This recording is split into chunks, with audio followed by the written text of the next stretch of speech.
Okay, welcome to Rock Docs, a podcast about music documentaries. I'm David Lizabram here with my co-host Andrew Keats. And we are also joined by our returning champion, Nick McCann. Say hi, Nick. Hey, what's going on? And this is the first volume of an anticipated more than one volume of the series we're calling Nick's Picks. And the deal here is that every so often we're going to let Nick come on and he chooses the subject, no holds barred. And we are forced to record a podcast episode about it. But in this case, he's chosen a fairly popular one. I would say a classic. Some Kind of Monster, about Metallica, the American heavy metal band Metallica. From 2004, directed by Joe Berlinger and Bruce Sinofsky. And Nick, why'd you pick this one? Well, ever since the podcast Rock Docs has come into my life, I've been out in the streets promoting it to people, and the one movie that everybody asks me if you guys have done yet is this movie, Some Kind of Monster. I think for a lot of people it's the first one they think of when they think about the form, and I think I'm one of those people. I'm gonna watch this movie for the rest of my life at different ages. When I watched it this week, I'm closer in age than I've ever been to these guys when they're in that movie, and it's a completely different movie to me now than it was when I first saw it when I was 25. And I've grown up with this thing. I see new things in it every single time, and it's a masterpiece. I really think it is. I think I'm now older than any of them. I'm not sure. I'm pretty sure. Which is kind of weird. Any of them, anyway, you understand what I'm saying. Andy, what's your take on this movie? Let's just wrap this up right here. I can't argue with anything Nick said. This movie is amazing. I just can't believe that this movie exists. And I too was confronted by the shocking confrontation that these people are my age and dealing with kids the age of my kids. And I guess it would be hard for me to be in Metallica right now.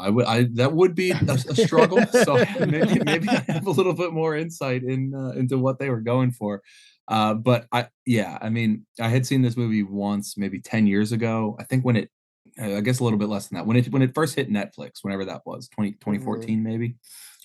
And this time, after all the movies we've watched over the last year, there's just nothing like this movie, and I am amazed that it was allowed to see the light of day. Is basically where I am right now with it. Yeah, I mean, I think if you really, ask your average rock doc watching person, like what are generally considered to be the classic rock docs. Mm-hmm. I mean, this has got to be this is the inner circle top 5. Probably. Yeah. People will throw out Dig. There's fans and partisans of this, that, and the other. Your Buena Vista Social Clubs and your Histories of the Eagles, which would be me and Andy. And I mean, depending if you consider Stop Making Sense or The Last Waltz, etc. But yeah, this is definitely in that conversation for the number one with a bullet. But this movie, I mean, but like History of the Eagles is a joyride compared to this. This movie is like this movie's dark. It's like a Nathan Fielder movie or something. Yeah. It's hard to watch. The Eagles doc is after everything's happened and they're just going back. These guys, what's so crazy about this is they had complete control about whether or not this was going to come out. They bought the movie for like $4 million and they decided this was a good idea to show people, which is, I just want to be very clear up front. I am not a Metallica person. I never had a deep relationship with their music, the first 4 records before, I don't have that, but, this is the heaviest thing they've ever done. And it's so like emotionally violent and hardcore. It's harder than anything that I've experienced with their music. Honestly, I just think it's amazing that they allowed this out here, and it's really ballsy. I think it's really brave to do. And I think it goes to a place that we want all these documentaries to go, and they rarely do even come close to it. Well, Andy, what is your relationship with Metallica? I basically don't have one. I would say that I've always had somebody in my life who was really into Metallica. And so I've spent a lot of time listening to Metallica, like in their car or when we're drinking in their backyard or something like that. But it's never been my music. It's never been something I've thrown on.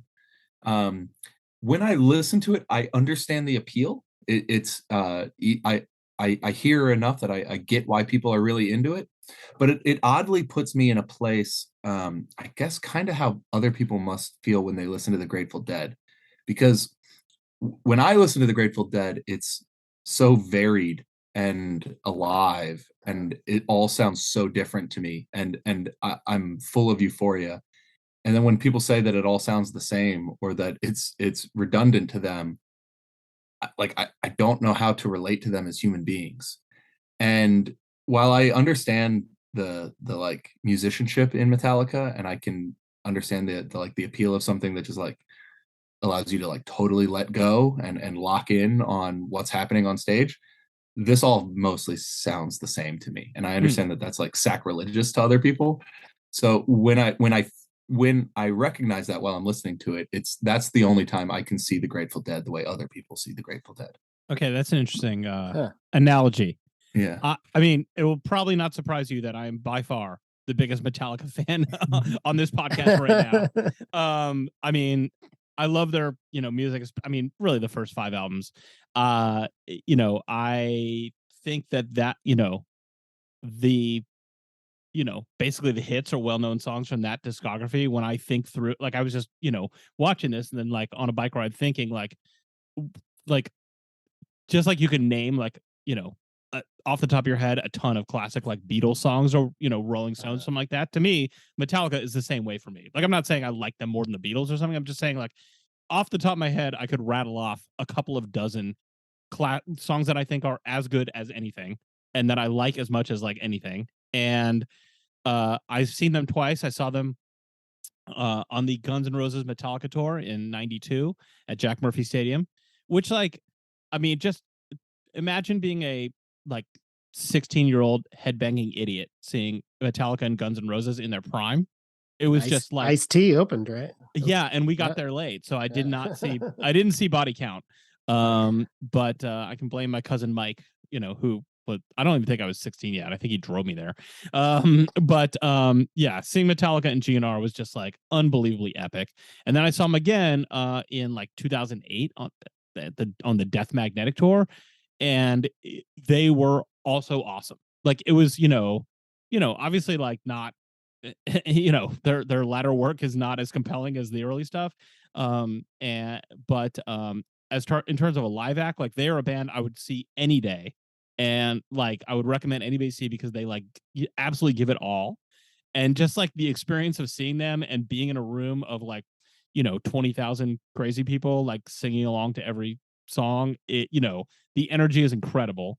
And yeah, I mean, it is a little sad to watch this movie for me, in the sense that like you're seeing them at their worst, and like especially musically, like the Saint Anger album this is like a making of an album documentary primarily, and it is their worst album by far. And they have some other bad albums, so that's not, it's not the only blemish in their record, but it is terrible.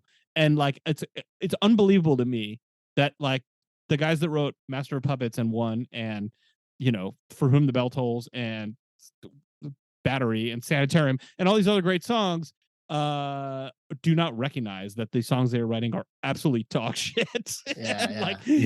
There's, I mean, we'll get into it, but like, when Lars says like this sounds stuck, and there's a whole argument where like James Hetfield is like trying to come up with some songs, and Lars is just like, he basically is saying it sounds like kind of generic, like almost like a a bad Metallica knockoff band would sound. That's kind of what he's trying to say, although very inarticulately. And it's the most true. That's the most truth that Lars speaks in the entire movie. I mean, I got a challenge here. What do you mean they don't know that this is bad? Like, a major subtext of all of this is them grappling with the fact that they're making shit music, and they're all aware of it. They're really lost that they don't know what a Metallica album in 2003 sounds like. They don't. From time to time, they delude themselves that like, oh, that sounds pretty good, but like they're talking themselves into it. They don't think any of this is good. Okay.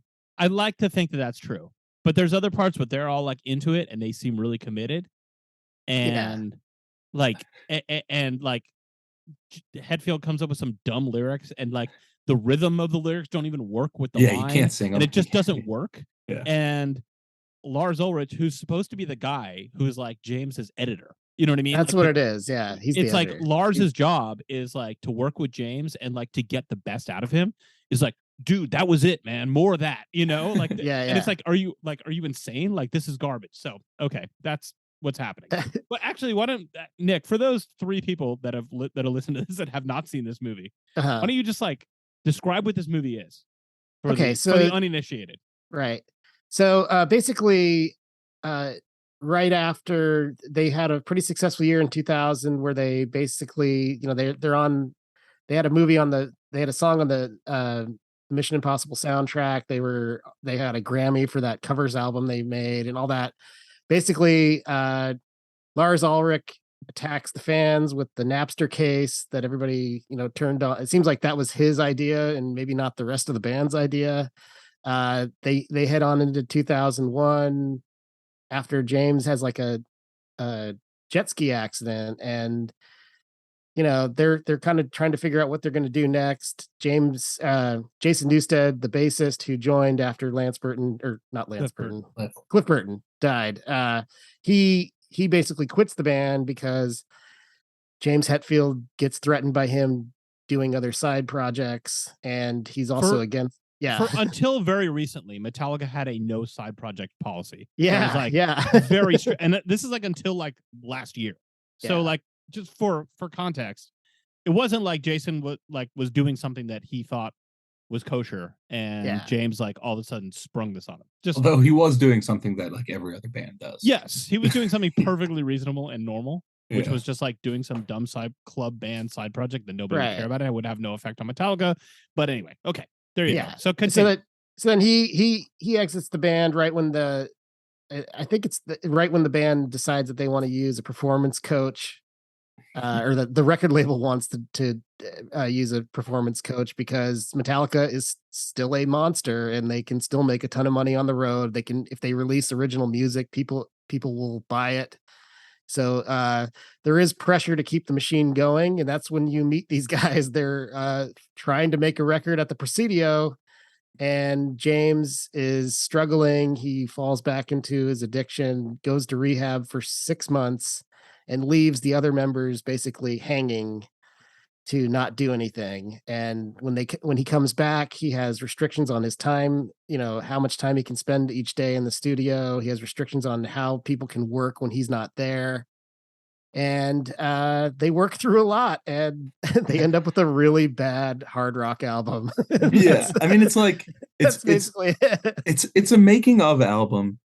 Or it's a making of an album documentary that plays out over like 600 days. 715, I saw. Because in the middle of it, Hetfield leaves to go to rehab.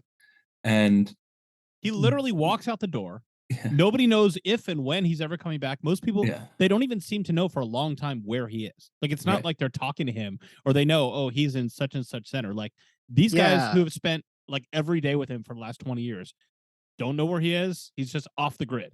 Right. That move is actually, I think that's pretty, that's the key moment. That's the central plot line of the movie, is that he can leave and Metallica has to stop. Right. So I think a lot of the tension with the other guys in the band is that they feel replaceable in a way. Like, I mean, Lars is a big part of Metallica. He's, James's musical partner and everything, but if James isn't there, it doesn't sound like Metallica. And I think he uses that against them all. That's what, and they feel that. but in terms of the shape of the movie, in this 700-day period where they're ostensibly recording an album throughout it, they have no bassist at the beginning. Their longtime producer is filling in on the bass for the recording. Bob Rock. Bob Rock. Just an all-timer. A star turn. And they bring in an absolutely bizarre performance coach therapist who is leading them through daily psychiatry sessions where they are doing these like sorts of exercises to talk about how they're feeling, which very obviously are making the situation worse from the very beginning. This is like the worst of therapy. Yeah. If you need an example of like why therapists are bad, this guy is here to convince you of that case. And then it plays out, and eventually they get a new bassist, they release the album, and I guess it's like sort of triumphant, even though everyone hates the album, but like they managed to steer the ship through the rocky waters. His work history as a performance coach it's basically he was successful at it with the Kurt Warner Marshall Falk Rams, and then he tried to save Rage Against the Machine and it didn't work out. And then he just went to Metallica, basically. Phil Towle, who looks Yeah. like the guy that you would least associate with Metallica. Yeah. He looks like, maybe if you saw him and you were like, what is this guy's connection to Metallica? You might be like, maybe he would be their accountant. Maybe. You know what I mean? Yeah. But he's just like, a nebbishy middle-aged guy with glasses and like Cosby sweaters, and like just really, just a, sort of dorky, mild-mannered guy who like worms his way into their world. And he kind of is the villain of the movie in a way. Although, nowadays they don't look at it that way. With retrospect, James and Lars say nice things about him. They credit him with keeping them together. They say they did need him at the time.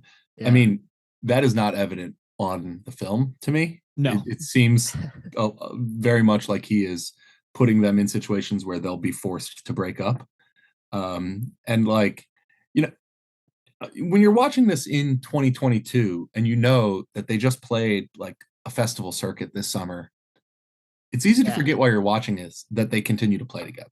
Because watching this movie, it seems impossible that they're going to complete this album, much less continue to play together 20 years later. It seems inevitable that this is the end, like a horror show version of Get Back, basically.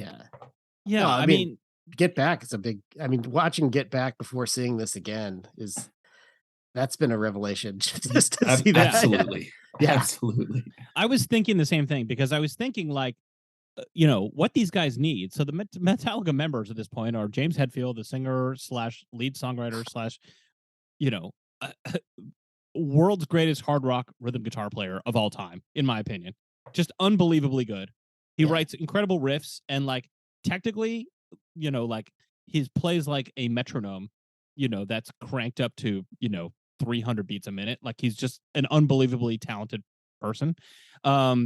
Kirk Hammett, the lead guitar player, who like really his job is just to show up and play guitar solos, and is the chill dude. And Lars Ulrich, who's the drummer, like you said, James's kind of musical partner. And Lars is such a weird guy, because James is an incredible technical rhythm guitar player. Lars is not a technically, super good drummer. And this is like very technical, fast music. And like Lars's job is not to be that good. You know what I mean? Like he is like kind of in the Ringo or Meg White world, in the context of that. Like he's like more technically adept in the Meg White, and maybe in some ways Ringo, but he's like, he brings a certain thing that a quote unquote better drummer would not necessarily bring. So he has a weird role in this band as well. But I was just thinking, watching this, like, these guys need a Ringo, like like they need a chill dude who just like, you watch Get Back, and like Paul's a control freak, and John is, strung out, and George has his own issues and feels unloved, and all these things. Their situation is unique, and Metallica's situation is unique, but none of them, like, you can tell that once they bring in Robert, the bass player, who's like been their bass player for the last 20 years, like he's kind of the Ringo. Like he's the chill guy that everybody just like loves, and like can just kind of diffuse the tension. Like you can see that now, but he only comes in at the end of the movie, and it's like they've been needing this guy, because Kirk is super chill and mellow, but he's like too mellow. He's meek. Meek. Yeah, he's meek, and Kirk strikes me in the movie as like almost like a codependent, like a kid who's like, my parents are fighting. I don't want to be the bad boy. I'm just going to be nice. I'm going to be quiet. I'm not going to say anything that's going to upset them, so that they don't start arguing. Like that's his, dynamic in the band at this time. And he cannot play the role of really diffusing the tension because he's too afraid to cause, another explosion that's just going to happen anyway. Yeah, when so there's a part that is like so Get Back to me. It's like, I mean, it's Get Back on steroids when they're trying to work out a song and James is trying to give Lars notes, and Lars jumps in and says, "Oh, you want me to play it more regular?" And Hetfield says, "No, I'm trying not to call it regular because I know it bugs you when I call it regular." And it's so much to me like when Paul says to George, "I can hear myself annoying you." And George says, "You don't annoy me anymore." It's like, except in Metallica, there's like no level of passive aggressiveness at all. It's just like them screaming at each other. and well, they don't have the politeness. There's no politeness. There's no like the British, Yeah, there's no British genteel like responsiveness at all. And then there's another fight. I can't. Maybe it's the stock fight when that leads. Kurt's response is just like, "All right, guys, can we just go in the room and bang it out instead of banging on each other?" And he's just been doing it for 20 years, basically. I mean, yeah, I think like to me, it seems like Metallica is basically James comes up with an idea, and then it becomes Metallica if Lars says it's good. And that's what his job is. He's there to, if he's excited about it, James knows he's doing something right, and it's worked out for them. I think that's the central role that Lars has. I don't know enough about drumming about whether or not where he ranks or what he's doing exactly. It seems like he's doing what's needed, but he seems like an unconventional drummer just by sight. Like, there's no other drummer that like in the middle of a song stands up and like waves at the crowd and like gets the crowd pumped up. Like the songs have a lot of breaks where like there's no drumming and like there's just guitars riffing, and it's just weird. Like they because of everybody's unique skill set, they develop their own style, which is like that's why nobody else sounds like that. But we were watching them in year 20, and it's like, or year 20 something, and it's like, would you want to be in a Lars Ulrich band after that long? I mean, I don't know. I mean, he's a fascinating character. It's just a tour de force performance on screen by him. I mean, from the outfits, I like the way he dresses. He's like a Bay Area early 40s tech bro who it's like he had a startup that blew up and he's living in the Bay Area. And that's what you look like. There are so many Lars moments. I mean, when he's talking about his art collection in the beginning, and then especially when we go to the art auction at the end, and he gets drunk on champagne, watching his artwork at a Christie's auction fly off for millions of dollars a pop, and he's blackout drunk at the end. I'm amazed that I get to see that footage. That's all I can say about it. It's incredible. Nick, I know you're jumping to talk about the art auction. The art auction is just it's so just good, incredible, because he's collected like this, like this house full of like Basquiat's and all these famous, very edgy kind of contemporary art. And he says like all the other guys put their money in the bank, I put my money on the wall, and then he decides, apropos of nothing, that it's a time for a change in his life, and he's selling all this art. And you never know what the change is. You never know what comes next. All you see is this auction. And just, Nick, get into it. Well, what's so baffling about it is that he goes to this auction, and it's almost like the stakes are higher for him emotionally about watching this happen than it is to like show his dad the record that's failing, or like I don't know why this is so intense for him, where he's out there and it's he's transferred all his whole collection out to the East Coast and he's selling it, and for some reason he really wanted this to be in there. I read something about how the other guys thought that they should edit this out, like they should not include this into the film. Oh, and they really? begged him not to, but he said, "No, I want this to be a part of it. This is who I am." Like, and I appreciate that about Lars, that he's just like, I'm a rich guy. That's what I am, and this is what we do, and this is really exciting for me to sell this art. And yeah, that whole sequence there's many sequences with Lars where he's just off the charts, but he goes there, he gets drunk, and it's like this big. It's almost like he acts in a way that seems like he's releasing an album. Like this is his artwork, but it's not. It's not his art. I have a theory of why this has to be in the movie and why Lars wants is in the movie. My theory is that this album is going terribly. And like I said, Lars's job is basically to be the guy with taste, right? Like Hetfield can come up with riffs all day long and like ideas. But Lars is the editor. Lars is the person who can like take that and turn it into Metallica, like into classic music. And that's his job, is like he's almost like a DJ or an editor or something like that. You know what I mean? Like he's the guy, like a museum curator. Yeah. Like it really is. No, I think that's right. So he's been collecting this art, and now he's going into this world of people that's not, he knows the Metallica fans, like the hardcore Metallica fans, are like kind of with him, whatever. You know what I mean? Like he knows he can sell out a stadium for the rest of his life, right? Like that's not even like a question. But he goes to these like this art auction where there's like these super fancy rich people and art snobs, and if they are going to bid a lot of money for the art that he's collected over the years, that's a validation of his taste, and his curatorial abilities are still there. Yeah, I think that's right. So Lars's dad, can we do Lars's dad? His dad is so good. Lars's dad was a tennis champ. And Lars wanted to be a tennis player, right? And Lars' dad wanted to be a tennis player. He was on his way, I think. Yeah. Which is not actually hard to believe if you squint for a second. You can see it there. So there's a scene, they go out to this large ranch that Lars owns. He's with his dad. Phil, the therapist, is there with them.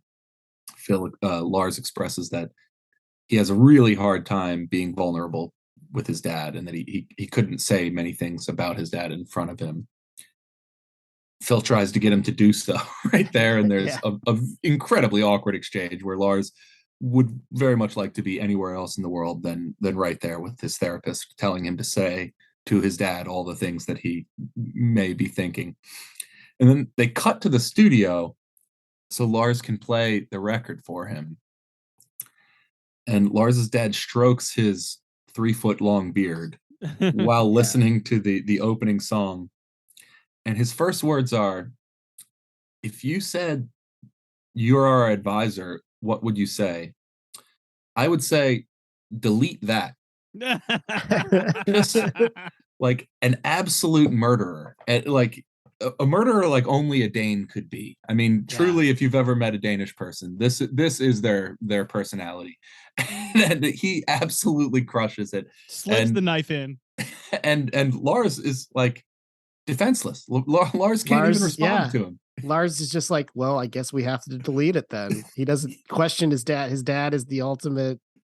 His dad is his editor. But they still go forward with it. That's the thing. They don't make a turn and then like all of a sudden with that advice they go, oh my God, we've been seeing things wrong the whole time. Like they just continue down this path of making shitty music. Yeah, I mean, that's not the opening track on the album. No, sure, but you know. But also, so maybe we should do this. We got into this a little bit at the top. David, you don't get the impression that they're fully aware every step of the way that they're making a bad record here? I'm not sure. I mean, that seems like such important subtext to this movie, is that part of what they're fighting about and part of what they're grappling with themselves and what's really being said in their meetings with Phil is, for the first time in their life, they can't do it. They can't be Metallica. They're trying, and they're writing a shitty record that they know isn't good. And that's the source of the midlife crisis that they're all going through here. I think that's part of it. I mean, I think that's true. However, Metallica are such good marketers. And when they present a project to the world, there is no crack in the facade that like this is like we're as proud of this as anything we've ever done. This record is incredible. This tour is incredible. This movie is incredible. Whatever it is, like they sell it. Particularly James sells it so convincingly that I know that when this album came out, like, which you don't see that much of the album rollout in the movie. No. Like the base of the movie ends as the album's about to come out. You don't really get to see that like it got panned and blah blah blah. That's not part of the movie. The accomplishment is that they got it out. That's like the yeah, triumph yeah, of the yeah. movie. Yeah. Sure. And I can understand why, if I was the filmmakers, I wouldn't want to end it with like everybody bashing this piece of shit album. But, you know, there was no sense, and I don't think they've ever gone back and really said, and I might be wrong. It's not like I've read every interview they've ever done, but like, I don't think they've ever gone back and said a bad thing about anything they've ever done. I think it's just like, this is all great. You know what I mean? Yeah. It's, and, you know, maybe it's all part of the journey, whatever. So like, I somehow they did convince themselves at some point, or just get on the same page that like, this is our shit. Well, So would I don't you know. It would you opened really strong though, right? It sold a lot of records. I Yeah, mean, it but was that like was number like one. those days when like Yeah. everybody was selling a lot of records, and they hadn't put a record of original music out in like It's like 5 or 6 years or something like like that. 5 years, yeah. And you know, the world was just dying for it. I mean, they just had hardcore fans, and people wanted to hear it. Like, I wanted to hear it when they put out a new album, even though I was hearing terrible things. And then I listened to it, I'm like, well, this is garbage. Well, I think at the very least you'd have to say that the filmmakers, Berlinger, knows that this record's bad. Oh And yeah, the film knows it's bad. because like there's hard cuts from them like struggling to even, you know, find the line breaks in their lyrics that make it singable, to them playing to 50,000 people with everybody jumping up like a fucking tidal wave, to like Enter Sandman or something like that. And it's like, like it's like a reminder, hey, just to be clear, these doofuses who can't figure this out are the most successful touring rock band of the 90s, right? Like, right. There are constant reminders, like they've done this at a very high level, just in case all this time in the studio has made you forget how good they are. Yeah, I mean, in the context of like hard rock or heavy metal bands, like, I mean, certainly in the context of like a heavy metal band, like they're so far ahead in every metric that nobody's even coming. You know, it's like, who's gonna like top Cy Young's record? You know what I mean? Like, nobody's ever coming anywhere near close in our lifetime of getting to where these guys are at. That's interesting. That's interesting. You think that the movie thinks that the music is bad. I guess there are certain things with the editing, but like I never got that from the filmmakers, that they were judging the music. To me, this whole movie is so exciting because it honestly feels like they have no idea what's going to happen next. Like they're just on this, like they're in the back of a school bus barreling down a hill that nobody's driving, and they don't really know what's going to happen, and they just kind of kept it rolling. I don't know if I don't know, like, about if the music is even that important. Other than I mean, I think if you showed this movie, if you just sat somebody down who knows nothing about Metallica, doesn't know what happened, after 2004, and they would at all points for the first 2 hours of the movie assume that they're breaking up any minute. Yeah. Like, take the runtime off the bottom. Somebody's going to be sitting on the edge going, is this when they break up and the rest of the movie is the aftermath? I mean, it doesn't ever feel like they're about to finish a record. Yeah. I mean, what's so special about this, I think, is that it shows you the moment that a band of this stature goes through the transformation of being a relevant band to a legacy act. And I think that's what we're really watching. Like, it's like I've never been interested in another Metallica album since this, I guess, since seeing the movie. Lou Reed, maybe. I guess they do stuff like that, and that's it. I'll check out the cover stuff and the Philharmonic stuff, but I don't think that they're Metallica making new original music is that exciting for pretty much anybody anymore. They just want to hear the old hits, and that's a tough thing that I think all these bands that get up into the 20s, they all have to grapple with that. Like, they have to decide, okay, do we just want to be focused on our live show and making the money that comes with that and servicing our fan base that's been with us the whole time during our fertile period? And you can see that it's a very awful and violent process. When you're going through that, and you don't realize it. You don't realize that you are a legacy act now, and that new music isn't really at the forefront of what people want from you anymore. And I think that's what we get to watch, and they gave it to us. So right. Yeah. So to Dave's point about how far out ahead Metallica is here, another incredibly memorable scene. Dave Mustaine having the opportunity to do what so many people have imagined, just 20 years after being wronged, to be invited to a room to sit down in front of the person who wronged you and say all of the on things camera. on camera, to say all the things that you've been thinking of in the shower or when you're on a run or when you're stuck in traffic for those 20 years. He got to do it. This lucky bastard got to have the moment that no one gets. This is the like the jerk store. He actually got to be back in the moment to say the joke. And boy, does he not miss. He gets his shot and he rips it. It is. I think that's maybe my favorite part of the movie is the Dave Mustaine. And I watched this movie. I hadn't seen it in a few years. And I had different memories about the movie. Like, for one thing, I remember the movie being a lot more about the search for a bass player, which is like a 20-minute chunk near the end of the movie. It's not about that at all. I also remember there being more of Dave Mustaine just because his brief segment is so impactful. First of all, okay, so just for history, Dave Mustaine was the original lead guitar player in Metallica. He was kicked out for whatever reason. Doesn't matter to like relitigate that. He went on to then found his own metal band, Megadeth, which he's the singer, songwriter, guitar player, like everything. It's like he's the only consistent member of Megadeth through all these years. An incredibly successful band. Like, and he knows that. Like, you know, his being second best to Metallica is, you know, still pretty good. I mean, being Scottie Pippen is not the worst thing in the world, you know, but he knows he's never going to be Michael Jordan. Like, you know, he's never going to be that guy.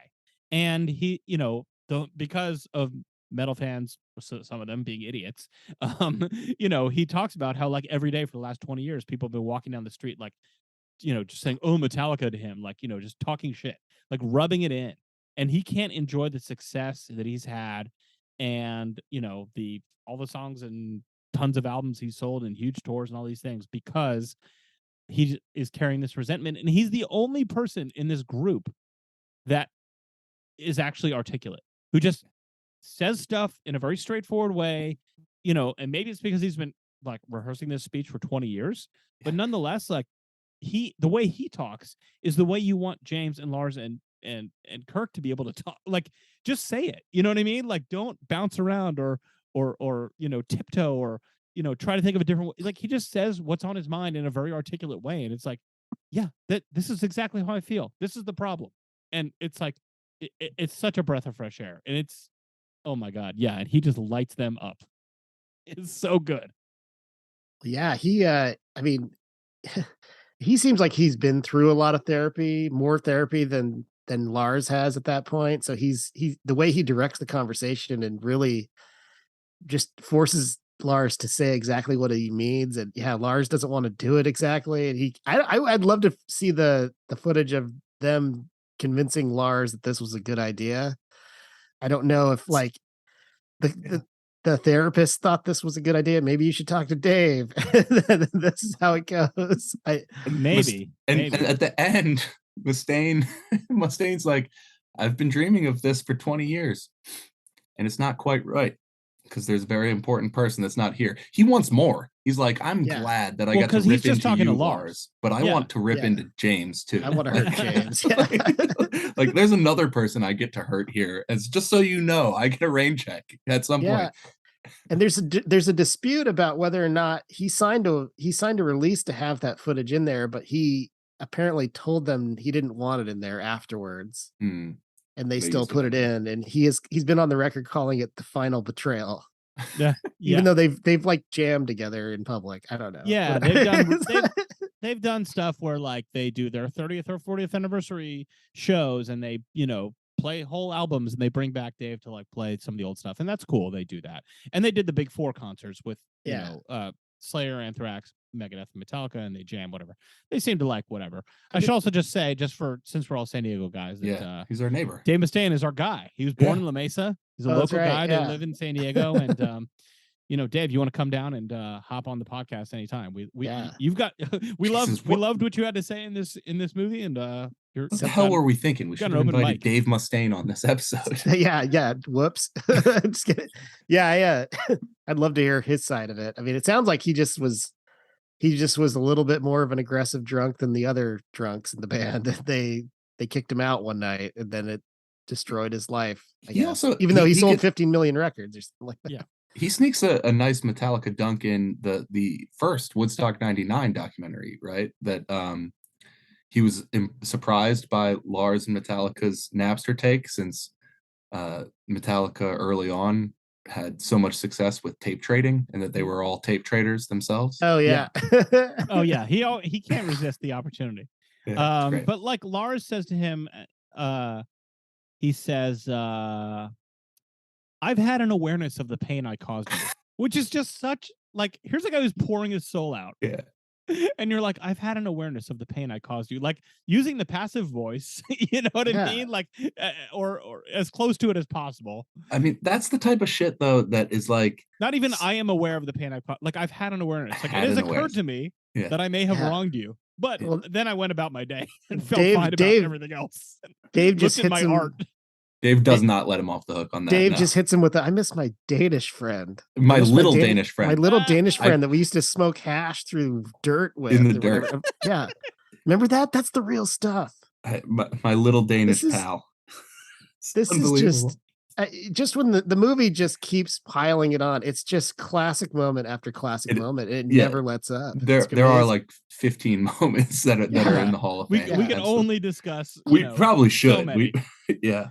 Yeah. Well, so the stock argument. The stock argument is just off the charts. Great. All right, Nick, I'm going to allow you to do the honors here. Talk us through the stock. So the stock argument is, when I was 25, I thought this was the funniest thing I've ever seen, the funniest movie I've ever seen. I was laughing. I didn't think it was this funny this time, but no, it's not funny now that I'm 40. It's unfunny. It's really violent. This is the most violent movie ever. But they, so they have a way of Lars and James have a way of hurting each other, and and when they're in a highly creative situation, they sometimes belittle each other's big swing with saying something was stock. And I think this scene is when Lars basically just says that I think that riff is stock. And then James is like, what do you mean by that? And he's like, I don't know. I just think it's stock. Like, I don't know. It's like, James is like, these things we say, they don't mean anything. Like, express yourself. Yeah. And Lars is just like, it sounds stock to my ears. What do you want me to say? I think it sounds stock. Like, he doesn't even bother throwing a few synonyms in there to try to express himself differently. He just uses the word stock like 15 times. It's just 20 years built up of creative arguments where he knows that if he says that, James has to go back to the drawing board. Yes. It's not good enough for Metallica. It's not Metallica if he doesn't say, "Oh, I'm excited by that." That's the whole thing with them. It's and the wreckage that it causes for people that get in between it. It's just immeasurable. Like it's insane.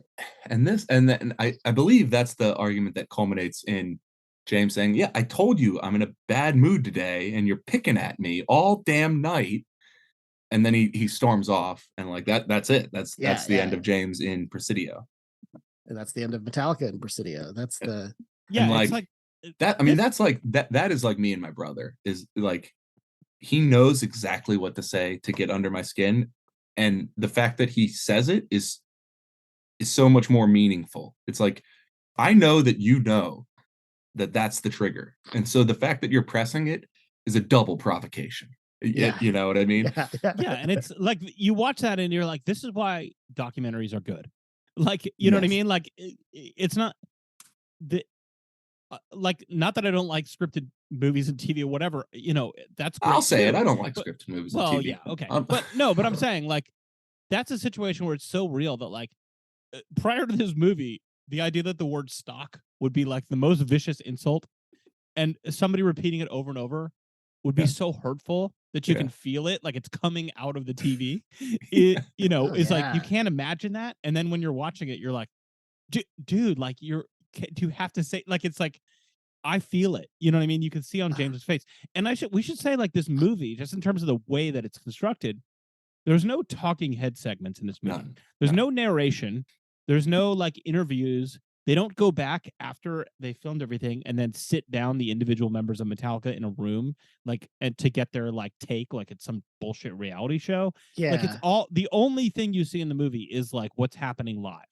I mean, there's an interview like with James, with Jason Newsted that was, like there's things that are not like in the studio, but there's nothing that, it's all just like real footage, like almost like security camera footage and of what's happening right in front of you. And cards that come up to give you some sort of skip ahead in the action timeline in the action. I mean, which like day 472, you're like, oh my God. Which all of which to say is like the closest movie to this is Get Back. This is such a horror movie version of Get Back. It's but Get surreal. Back takes place over 2 weeks. Exactly. That's the that's like the Bizarro World version. Instead of it being short and fun, it's long and painful. It's like the Stanford prison experiment.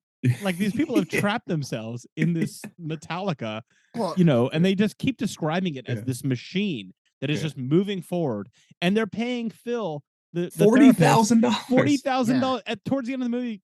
They're like, yeah, we're paying this guy $40,000 a month to just be at our beck and call, like $500,000 a year, which for them is not a lot of money, but it's still a lot of money. You know what I mean? They know enough. Like these guys all, like especially James, like came from being like dirt poor. Lars came from, like whatever. But James didn't come from anything. Like he knows that that's a lot of money. He still is able to recognize that that's like real dough they're spending. Yeah. And Kirk seems to have some cognizance of that as well. Yeah.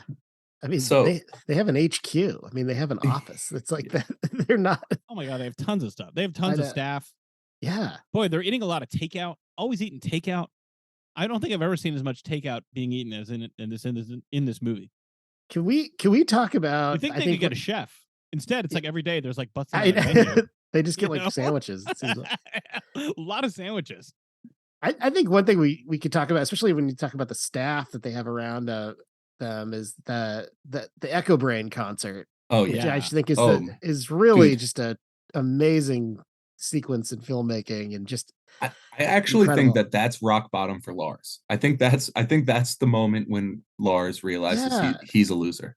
Yeah, so basically they go to Jason Newsted has left the band. He started one of his side projects is started. I think they're about to release an album, and they started playing shows. They're playing their first show at this bigger venue than Lars was ready for, apparently. But he had like a real show, and it's the old bassist for Metallica, and he's there, and he's gonna be performing with his band, the Echo Brain. The Echo Brains? I don't know. It's just called Echo Brain. Yeah.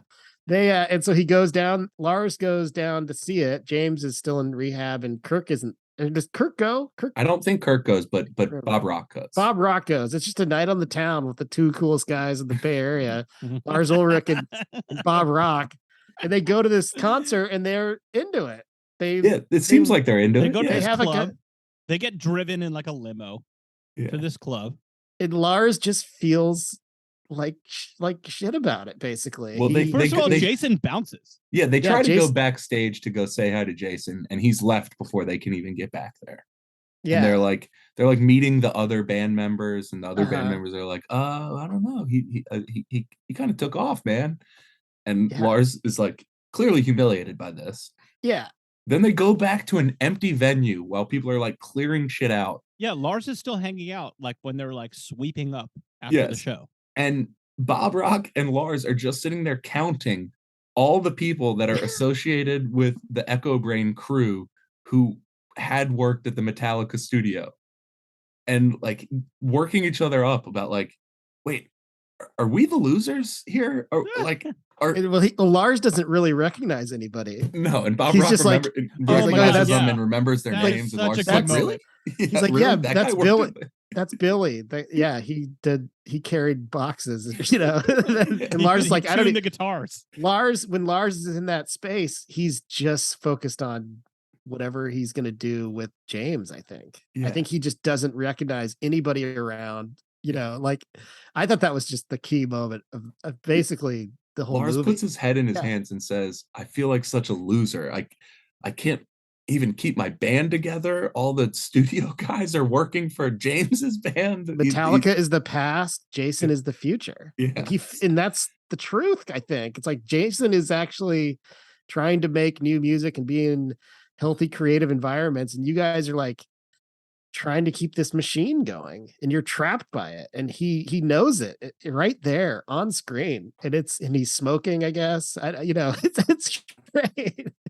Yeah, I just I it's don't know. I don't amazing. know what other movies give you that in the rock doc form, but Yeah, it's great. I mean, look, Echo Brain did not go on to be a big thing. They were on Surf Dog Records, which is out of Encinitas, California. I should just oh give wow, another local shout out.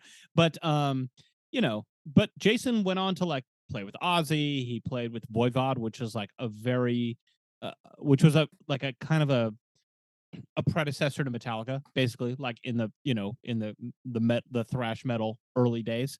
And they kind of reformed and brought him in as the bass player, which was kind of cool. And like he's done cool stuff. Like he always just seemed like he left Metallica under these difficult circumstances, and he never looked back. Like he could have regretted another 20 years of making zillions of dollars, but I'm sure he still makes plenty of money off the royalties and everything else. And like he seems like he made a good choice for his own life. You know My what I mean? To get brother-in-law out of this shithole. my brother-in-law pointed me to the Seek and Destroy from the Binge and Purge live compilation as a Jason standout moment that is apparently beloved by fans. And I listened to it, and it does absolutely kick ass. I get it. Yeah.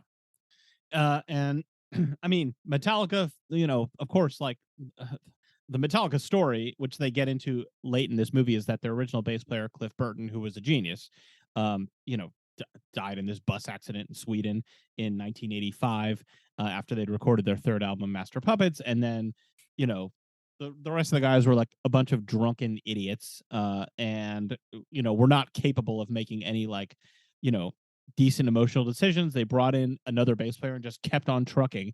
But their first album they did with Jason, and Justice for All, if you listen to it, you'll notice you don't hear a lot of bass. That's because they turned the bass all the way down in the mix. Like you cannot hear the bass at all in that album. They like deliberately brought in a new bass player, recorded an album where you cannot hear any bass. And they just completely they acted that way towards him, towards his entire 15 years in the band, like just like you're not an official band member, like you're never going to be Cliff. And the fans treated him, a lot of fans treated him that way as well, even though it was by far their most successful period is when he was in the band. So again, no, not blaming that guy for getting off that, that getting out of this some kind of monster situation. Well, isn't it a miscalculation by Lars and James to just have this like I'm assuming Lars was on board with it too, but like not letting somebody in Jason's position or Kirk's position the space to have a side project? Yeah, like go jam with some other people. We're assholes. Like, go do it. Like yeah, I don't know why that's so threatening to James, really. I mean, Kirk released his first solo album last year. Yeah, which was the first thing that anybody from Metallica has done outside of Metallica ever. That's like wild. Basically. And they don't even play that much anymore. Like it's called Port. I saw that. You know what's crazy about that is it's an album called Portals, right? Yeah, it's like and it's instrumental, like it's kind of like film soundtracky sounding type stuff. I was looking on Wikipedia, maybe this isn't exactly true, but it does seem that Bob Rock has not worked with anybody from Metallica since this album, except he mixed some stuff for Kirk on that album in 22. I think that's right. So that does not surprise me. I go into this without having much of a understanding or background of these guys outside of what's featured here. And Bob Rock does not seem well liked to me. He seems manipulative, frankly, about trying to keep his role in the band when they're discussing bringing in a permanent bassist. And he's playing bass, and he's also producing the record. And he hangs out with them, and he's in these therapy sessions with them. And I don't think he is a helpful figure in everything that they're going through.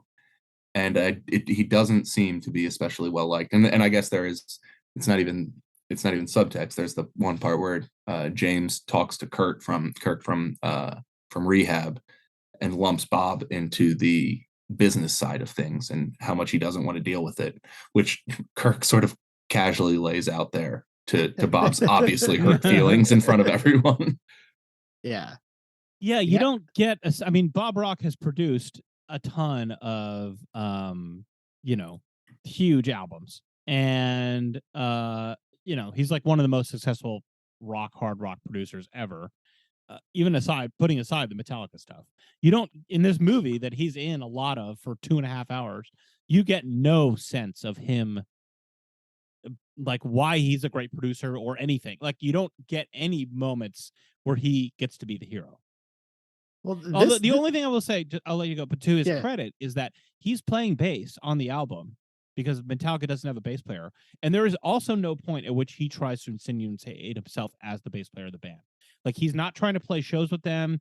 He's not trying to, like, he keeps that line, which like maybe he just, because he was an artist, like, he was in bands like in the 70s and stuff. So maybe he was just like, I'm a producer, I'm making zillions of dollars, I don't want to be in this band. And if I was him in that situation, I wouldn't want to be a permanent member of Metallica either. But you can see the temptation where it's like, I could go out on stage and 60,000 people would scream for me and I'd make all this money. Maybe I'm being unfair. I mean, I took when he says, look, I think you three guys are Metallica, and I don't think you'll ever have a permanent bassist again, is his attempt to leave the door open that, like, maybe you guys bring in a ringer for tours and I'm your studio bassist. Maybe. Yeah, I don't know. What really jumped out to me on this viewing is that he really is thrown off by the therapist. It seems like he has a lot of ideas in the creative space where they're doing production, and he does little games with them and tries to jumpstart their creativity in ways. And you see him trying to do that. And I think he's threatened a little bit by this other guy who's just doing straightforward talk group therapy, I guess. Yeah. Obviously the notes thing is where it bubbles up over, but I think you can see it bubbling up throughout the whole movie where he's like, well, I'm kind of their therapist. And who's this guy? Can I get an extra 40,000 a month? I don't know. I mean, but they do seem to have a little competitive, or I don't know what the old guy is really thinking, but Bob does seem threatened by him in more scenes than I remember. So yes, I agree with that. Bob does not buy in to old Phil at all. Yeah. And there's a part where Bob writes "zone it" on a dry erase board and explains what the zone is. The zone is where, almost like meditation, everything is shut off. It's just them on the inside, and he leaves up these notes that I guess are supposed to be suggestive of the space that they need to get into. I wrote down what the notes say. One is, "Are we too comfortable with pain?" Question mark. Another says, great question for Metallica. Great question for Metallica. Another says, "The zone cannot be pursued, cannot be earned or achieved, available exclusively to those open, defenseless, free enough to, quote, receive it." Next, "The zone, ... admission is believing." Believing is underlined there. I mean, this is like the most empty, like, therapist psychobabble that there is. There's nothing that any intelligent person could draw from this stuff. Yeah, it's total garbage. And it does feel like in the movie that is the turning point. Yeah, I think the third act hits, and it's like, we got to figure out how we're going to distance ourselves from this guy. And that's a creepy scene at the end where he's, oh, dude, the breakup scene. It's the breakup scene, and he's saying that, well, I think we just need to keep working. There's still work to do, and they're like trying to figure out a way to say, time out. You can't just keep extending this. It's like It's like Lars finally being the absolute. So we haven't said this much, but particularly around James's sobriety, there's a lot of tension points that, like, Lars just will not be accommodating to. And it's hard to watch, frankly, where, like, James is trying to set parameters around coming back to the band that will only work between 12 and 4. And Lars isn't good with this at the beginning, but I guess he puts up with it because James is back. And then, like, almost immediately he starts trying to undermine it. And it's just like, well, you can leave at 4 if you want, but I'm going to keep fucking working on this album. And it's so hard to watch him just, like, not be an aid to his friend's recovery. And he is like contorting every situation to make it so difficult. But it finally comes back, and it's good that that they have Lars, because when Phil, James basically tries to say, I think we're done here. And Phil's like, well, I'm part of this healing process, and I don't think the work is over. And, and Lars is just like, I think there's a conflict of interest if your client is telling you that they're done and you basically say no. I think as a medical professional, you're supposed to accept when we say no. Yeah. That's an amazing and part. I mean, there's an interview with him recently where Phil admits that and basically says, yeah, like, I don't come off well in that moment because I was feeling threatened. Like felt like I was part of this process and I was trying to hang on to it. Like, looking back on it, I shouldn't have behaved that way. So he gets it. You know what I mean? But yeah, it is pretty rough. And they kind of break up with him. It looks like you're never going to see him again. And then cut to like whatever, a few weeks later. And there he is. He's still there. Yeah. You never really see the end of Phil. Well, and so they did this thing. So this movie comes out in 2004. It hits Netflix in 2014, and also in 2014 they do like a 10-year anniversary 20-minute check-in. Yeah, which is good actually. I the really monster like it. lives. Yeah, and it's I enjoy it. It's a good watch too. And both Lars and James say something like, "Yeah, he overstayed his welcome, and he has a reputation as being the enemy of this movie, but he really was important to us, and it got rough there at the end, but we look past all that stuff, and they're being very charitable, and maybe they're right, but I gotta say, even before that end scene, the whole beginning part, it is such like a blinking red light to me that this guy Phil is the problem and has to go, and he's not helping them at all. See, this is part of their thing. It's almost like Tom Cruise, where the facade never cracks. Yeah, you know what I mean? Where like they won't admit anything is like, just like they won't say like, oh yeah, this album sucked, but this one was good. Yeah. They also like, you wouldn't get Tom Cruise to like go on a press tour and be like, oh man, Mission Impossible 2 was terrible. Like, he's just not going to say that, right? Yeah. Everything is great, and they have a similar like media training. You know what I mean? And they come from the same era. And so they're not going to trash Phil because he's part of their successful movie. He's like almost like a song, you know what I mean? Or whatever. It's like that. Yeah. I mean, they'll say whatever about, they're not going to trash anybody. They don't trash Newsted. They don't trash Mustaine. Like, in person they will, but like as part of the official Metallica line, like everything is great. And that's, so, I don't know, you can take that for what it's worth. Yeah, one thing on this rewatch that I was concerned about is whether or not Newsted's takes on, like, his opinion on therapy was going to be not aging well for me. But I guess I remembered it a little differently than I guess it was more about the side project being denied. But he does seem like to think that he just couldn't imagine a Metallica in therapy, and that was just not something he wanted to be a part of at all. So I want, first of all, I don't want to give the impression that I'm like opposed to therapy. I'm opposed to like a certain language that grows out of therapy where people end up actually not able to express themselves because they're just reciting jargon. Yeah. And that is the therapy that Phil provides to this band. Yes. Oh, okay. Yeah. Is like just talking about therapy. You're talking about the things that you're talking about in therapy. You're not actually getting at anything.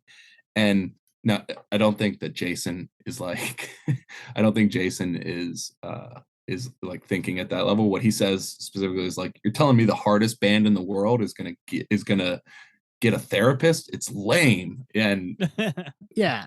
I mean, he also says like, we've been through so much together, we can't get through this. Yeah. You know what I mean? Like, that part I understand. It's like, shouldn't we just be able to talk? Which, okay, maybe not the most evolved attitude towards therapy, but he is kind of right in the sense that like, you guys should also just be able to talk it out, which they are not able to. And like, I'll just say personally, like, as a person who's been in therapy for a long time, like, first of all, I watched this. I'm like, thank God I found better people than Phil. I mean, yeah, right. Call him up.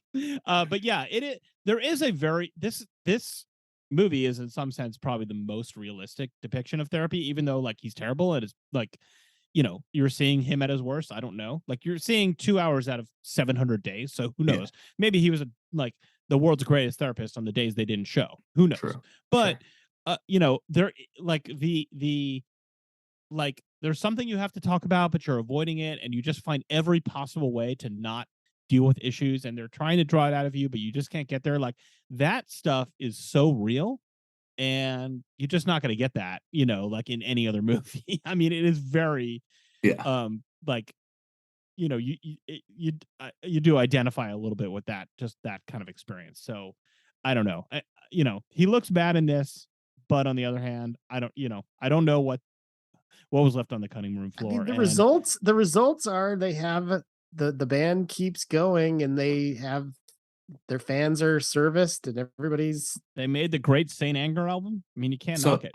So there is a part in the update, the what is it, The Monster Lives? Yeah. Where they show so in Some Kind of Monster, there's a scene where James comes back from therapy, and they have a meeting with the filmmakers about whether there should be a movie. And the filmmakers say, look, if you don't want there to be a movie, there doesn't have to be a movie. That's okay. And James expresses that he doesn't like having cameras around him, and he's worried that it's going to be an impediment to his sobriety. And then in the updated movie, they show that the filmmakers started showing them the footage, and they turn and they watch, and it's there that they see, oh, this is really interesting. Like we're really revealing ourselves here. And they decide then to go forward with it and to keep making the movie because of how open they are. I mean, they are just such an open wound, and they sort of credit in the update that the cameras kept them honest in a way that they might not have been in their attempts to patch this all together. So like that's all pretty interesting stuff. But then, I mean, the moment here that I really want to know what they did not include in the movie is the Lars fuck scene. Yeah. I mean, so Lars comes into this therapy session clearly with an idea ready to go. That he says, James comes in with all these, he comes back from therapy or from recovery with all these rules. And Lars straightforwardly tells him that you're controlling and manipulative with all these rules of yours. And all I can think is fuck. And he just says fuck in about 100 different ways until he eventually just yells the word fuck in James's face. And then it cuts away. And like, what did James do after Lars screamed the word fuck in his face? How did that not result in a fight? How did that not result in a fist fight? Honestly, it's like it is the most like confrontational thing you could do to a person besides actually hitting them. Yeah, James is like Lars is an inch away from him. James doesn't move. James like he's just like he has some kind of ability to just like take it, and maybe it's something to do with therapy and rehab or all these things. You know what I mean? Where he's just like, okay. He also doesn't want to give Lars the reaction either. I think that's part of it. Where he's like he doesn't want to. If he blows up, then Lars wins. I think, and that can't happen. You know? But yeah. What do you guys think about his rules though? Like not being allowed to listen to the music after the 4-hour stretch that he's allowed. That seems tough for anybody in a creative situation. You know, it is maybe a little controlling. That's when you get Kirk Hammett giving his best line of the movie. So he says like, so James comes back and he's like, because of my recovery and I'm working on this and repairing things with my family and all the damage I did, I can commit 4 hours a day to the band, 12 to 4. And then what happens is he leaves at 3:55, and they're like then listening to the stuff they recorded, and they're talking about it, and they're working on it. You come back the next day and they're like, okay, yeah, we listened to this. And he's like, whoa, like I don't want things to be happening. Like he's like, so James says, this is an exact quote, but he basically says like, I feel like I came into a room and all these decisions were made for me about what I'm supposed to be doing with this music. And Kirk just is like sitting to the side and goes, yeah, that's how I felt for the last 15 years. And then they just ignore him and go on. They totally ignore him. They completely ignore him. One moment where he just like he talks. He's always talking about how he's not an egotistical person. Yeah. He loves his role in the band. He's there to provide the guitar solos, and that's all he does. It's totally cool. But here's this one moment where he's like, "Yeah, maybe I don't also love just only being able to do this one thing, and everybody else making the decisions for me." Yeah, that's a tough one. Yeah, Kirk has some great moments in this. I think.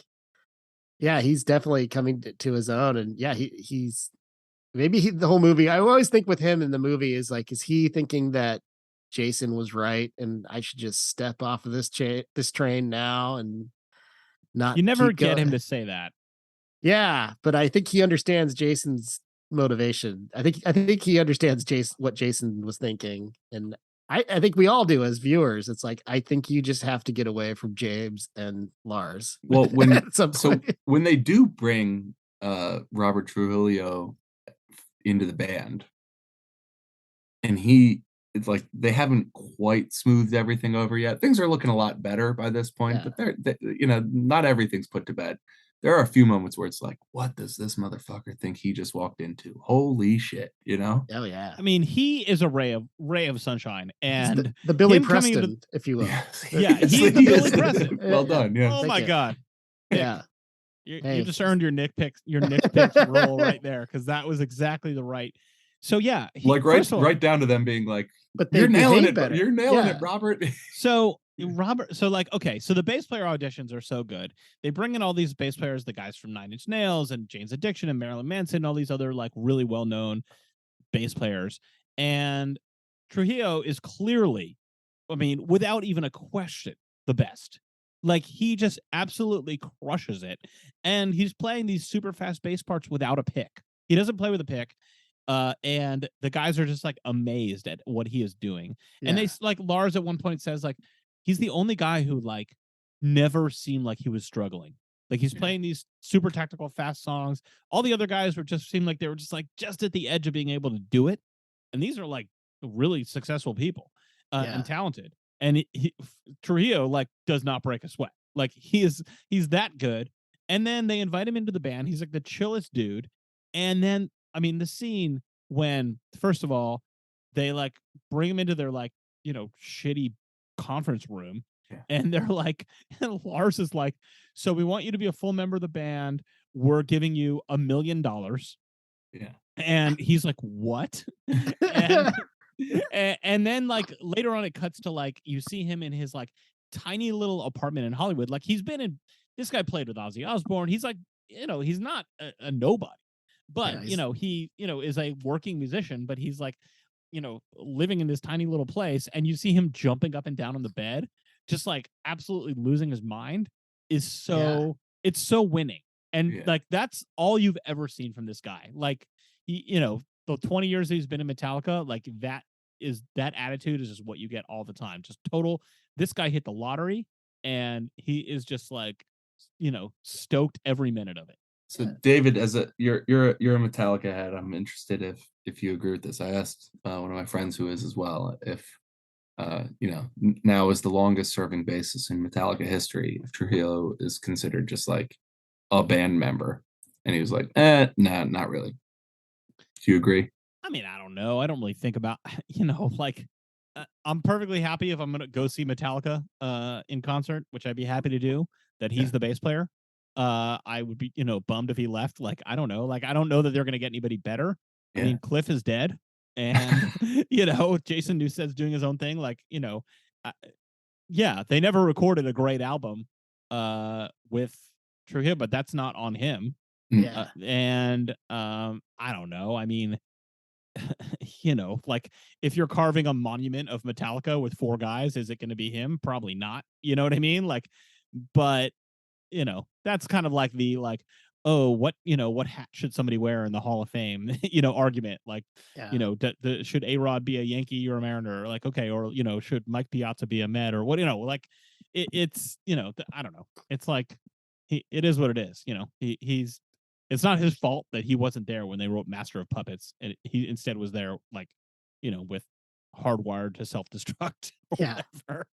But it's fitting that he's like the bass player for this chapter of the band where they're done with being relevant and now they're just a legacy act. I think that's what it comes back to. His first appearance with the band is at the MTV Music Awards, The Icon. the Icons. And I think that's was very so bad. fitting. It's It was fitting so though. bad. It's like they've done everything, and here's the guy who's just gonna take them on as they pack stadiums every couple of years. And then I think they all seem very comfortable with this. Now watching that newer documentary, they all seem like we got through the fire of that period, and now we're just happy to be playing rock music as we get old. I don't know what it's kind of a nice story, actually. I like, they're family at this point, right? They're like our older brothers who rock really hard. So big picture question for you guys. This movie comes out within a couple years of Dig. And like Dig, it is this like hard to imagine, unvarnished look at a band. And now, 20 years later, as we sit in the rock doc industrial complex era, where everything is so polished, everything is so slick. It's like mostly paint by numbers, and it's like selling musical rights to, after like multiple band members have died, and putting a capstone on a band's career or stuff like that. Are we ever going to see rock documentaries like this again, like Some Kind of Monster and Dig? I mean, it's just so hard to imagine this being made to me. I don't know that we're ever going to see anything like this again. I mean, we have Jesus, but but that was also filmed at the same time. At the same time as this, right? Exactly. Yeah, I don't know. I mean, I don't know what a rock band is going to be going forward. I mean, I think it would have to be at a point where, at that point where they've already done a lot and they have footage, and you could do it with what they're trying to do in real time. I don't know. I don't know if we'll ever see anything like this again. Dig is a miracle. I don't know if that ever happens again. I don't know. Yeah, I mean, this is one that just kind of like lives on its own. But yeah, there's not going to be. I don't think we're going to get something like this, just because like there's nobody who's like Metallica at this. There are so. There's other huge bands, but they were almost one of the last bands to be this big. Maybe Pearl Jam is similar. Yeah, Somebody I don't even know. Pearl Jam, Foo Fighters, Red Hot Chili Peppers, like that group, but that's like all the same era, Yeah, exactly. Yeah, I mean the 80s and 90s, Yeah. So yeah, nobody has been that big since, and there's never going to be anybody that big like in rock. I mean, there's certainly huge artists like Beyonce or somebody, but they're never going to like allow that kind of.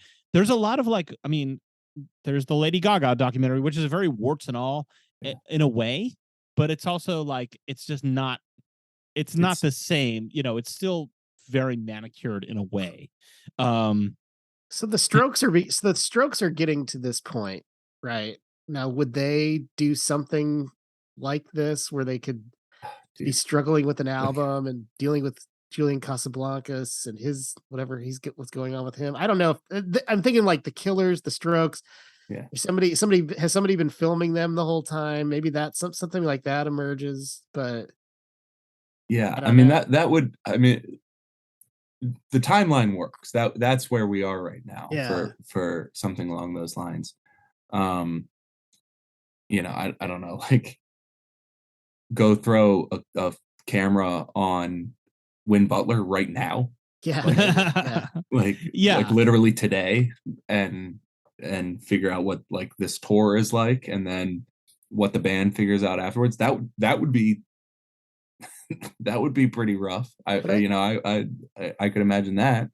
What makes Metallica so compelling in this movie is that their music is their really important music is so tethered to just youthful male energy. Yeah. And you're watching them be old and try to conjure that up. I mean, those other bands like the Strokes kind of seem ageless. Like I don't think their music is as far as like is being like that young focused. But like the first Metallica records, that's just angry 20-year-olds who just want to go as fast and hard as they can. And then we get to their 40s and it's like, how do we do that again? Yeah, I guess we have to do that. That's what we do now. I don't know. That's the real problem. I don't know if Well, I don't it's know sort who, of I don't know like if there's a comp for that. it's what Lars says at the end of this movie when he goes like, he's like basically promoting the album. He's like, we've proven that you can make aggressive music without negative energy. And it's like, it sucks though. Yeah. Maybe you need negative energy because this is bad. You have proven that no one wants that. Yeah. Lars, your lifestyle has determined your death style. The lyrics of these, I mean, it's so bad. And I will say, okay, the Death Magnetic album that they put out a few years after this, no, it's not as good as Master of Puppets, but it's pretty good and it's way better than. So it's not like they had no gas left in the tank. It would not shock me if they put out a decent album at this point. Like it wouldn't. I wouldn't. It's not outside the realm of possibility that they could still bring the goods at least to a decent level. I think there could be a move for Hetfield where he goes in like a Sting direction where it's just like playing weird medieval instruments and doing. I could see him try that at least. Hetfield hooking up with Rick Rubin for his like sparse, vulnerable record. Yeah. What he could have done is gone kind of a country direction. A lot of metal / punk guys, like that's kind of like a direction to go, like where you can still be a credible tough guy, but you don't have to like hit it as hard. Yeah, right. But he was committed to the Metallica thing. All right, I have one other big picture question for you. Is this the greatest San Francisco movie? Okay. I'd be interested if you guys have any other contenders for San Francisco movies. A couple I came up with: Dirty Harry, Escape from Alcatraz, Vertigo. I'm a big Zodiac fan. Blue Jasmine. I mean, I get what you're sure. Yes, I get what you're saying, but this is a San Francisco never movie. see. This is a San Francisco movie, but you never see the outside of a recording studio. Like, no, that's not true. We see a trolley. Can't say we do not. Yeah. Okay. Yeah. You see Lars in a limo going to the Echo Brain. Going to the Echo Brain show. We see people on the load in and the load out at the Presidio. There's not a lot of San Francisco happening in this movie. Oh, it's not like, hey, here's the bridge. They all have ranches. There is like a hey, here's the bridge. There's totally a scene where they're driving across the bridge. Really? Okay. Maybe I clocked down that one. I feel their Bay Area-ness on them. I mean, This are like tech bros, so you are right. Especially it is Lars. like yes. Oh yeah. So there is that, and at this time period, and this idea was planted in my head because Nick texted us that Guided by Voices in promotion of their San Francisco show included a photo Pavement. Pavement. Included a photo of a be-sweatered Phil Towle. Yeah. Because they know, I think a long time when I would ask musicians about just friends that I have that are musicians, they love this movie. This is the movie for them. Like this is the only so documentary. Real. Yeah. It's like maybe Get Back is that now. I mean, these movies could be part of a double feature at an art house without question. Yes, like a 10-hour long double feature. Yeah, or this and Dig. I mean, in different ways, I think they have a lot of the same DNA. Well, whenever I meet somebody who's seen it, and not everybody's seen it, it's like it's almost like a cult movie, but like if I meet somebody that's seen it, we just have this moment like, oh yeah. I mean, that's like, it just gives you everything. It's okay. So like having recently watched it, Andy, where do you put this up alongside History of the Eagles? It's not as, this movie is depressing to me, and History of the Eagles is funny to me. Yeah. And like at times even fun. Yeah, it is more of a fun ride for a while. Yeah. At times, like History of the Eagles begins to convince me that I might like the music of the band the Eagles, which is quite a feat. And this movie is like, I don't. It's right up there. In It's sort of terms like of part 2 of quality, the history of the Eagles. They're making bad music and they just hate each other. Yeah, I think it has to be in everybody's top 5. It's got to be in the top 5. Yeah, no, this is just once you're in the top 5, we're parsing, right. But it's got to be up there. It's got to be there with Dig, and it's got to be there with the history of the Eagles. Yeah, no question. Well, I just hope we did justice to this masterpiece. It's really something. I mean, Nick, you know how we end all these by asking, like, if somebody's not a huge fan of Metallica or they haven't seen this movie or whatever, like, would you recommend this movie? I think it's even a joke to still asking that question. Like, I think if you've ever been in a creative situation at work or any kind of creative endeavor, this has to speak to you in a way. I mean, because I think everybody that I know that's ever done anything remotely creative, they all feel it. They all like, oh, I know what that feels like to be in a room and somebody's saying stock, and what they mean is you have to do something that I like. Remember, it used to be good. Yeah. Andy, in 20 years of when we've been doing Rock Docs for 20 years, am I going to be like, Andy, that episode was stock? I'm sorry. Yeah. Like, say what you mean, David. I meant it was these stock. words we say don't fucking mean anything. What do you mean? It sounds stock to my ears. No, and then Andy quits for 6 months, and you're just like waiting, and then you get more. Yeah, that's the. I think.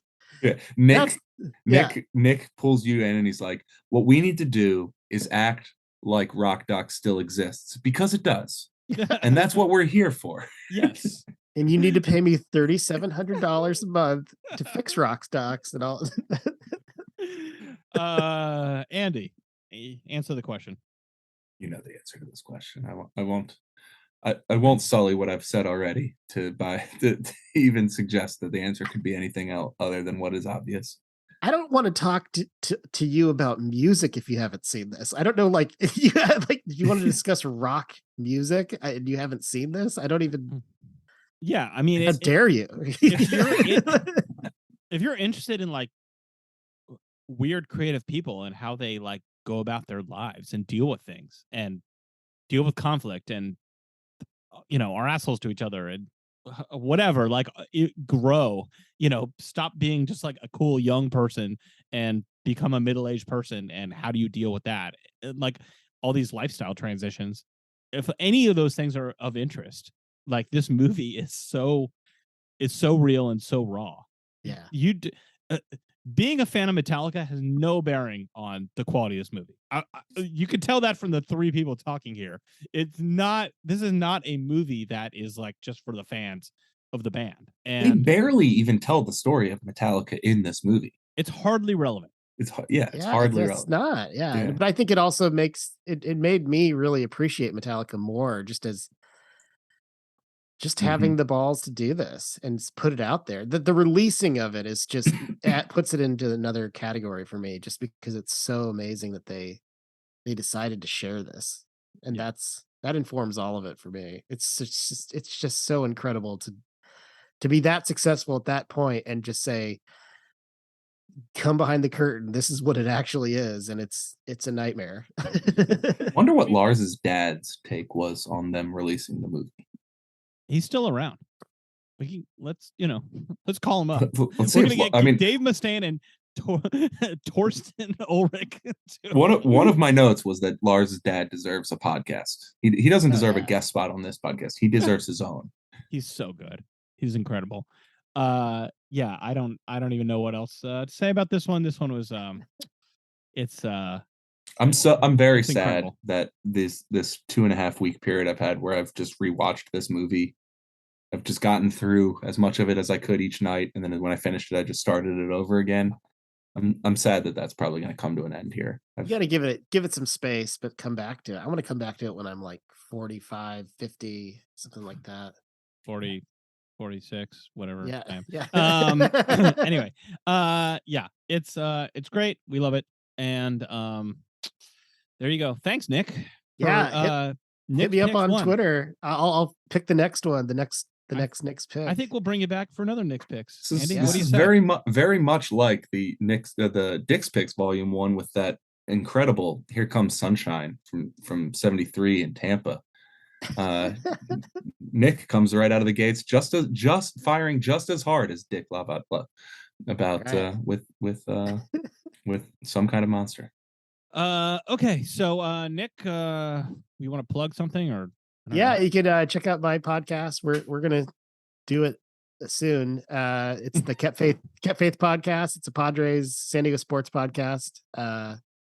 We're going towards the playoffs, it looks like. So if you're interested in baseball or the Padres, we'll be recording very soon. Okay, well then, if you're a fan of Rock Docs and also San Diego sports, and you're not listening to the Kept Faith, I don't know. You hear that, Dave Mustaine? Get in. Yeah, right. Come on, get into it. Anyway, so yeah, we're at Rock Docs Pod on Twitter, and you can share your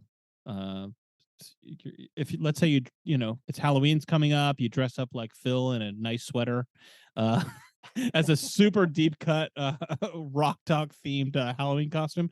Share that with us. We'll retweet it and show the love. Yeah, thanks for listening to Rock Talks. Peace out, and don't be stock. Don't be stock.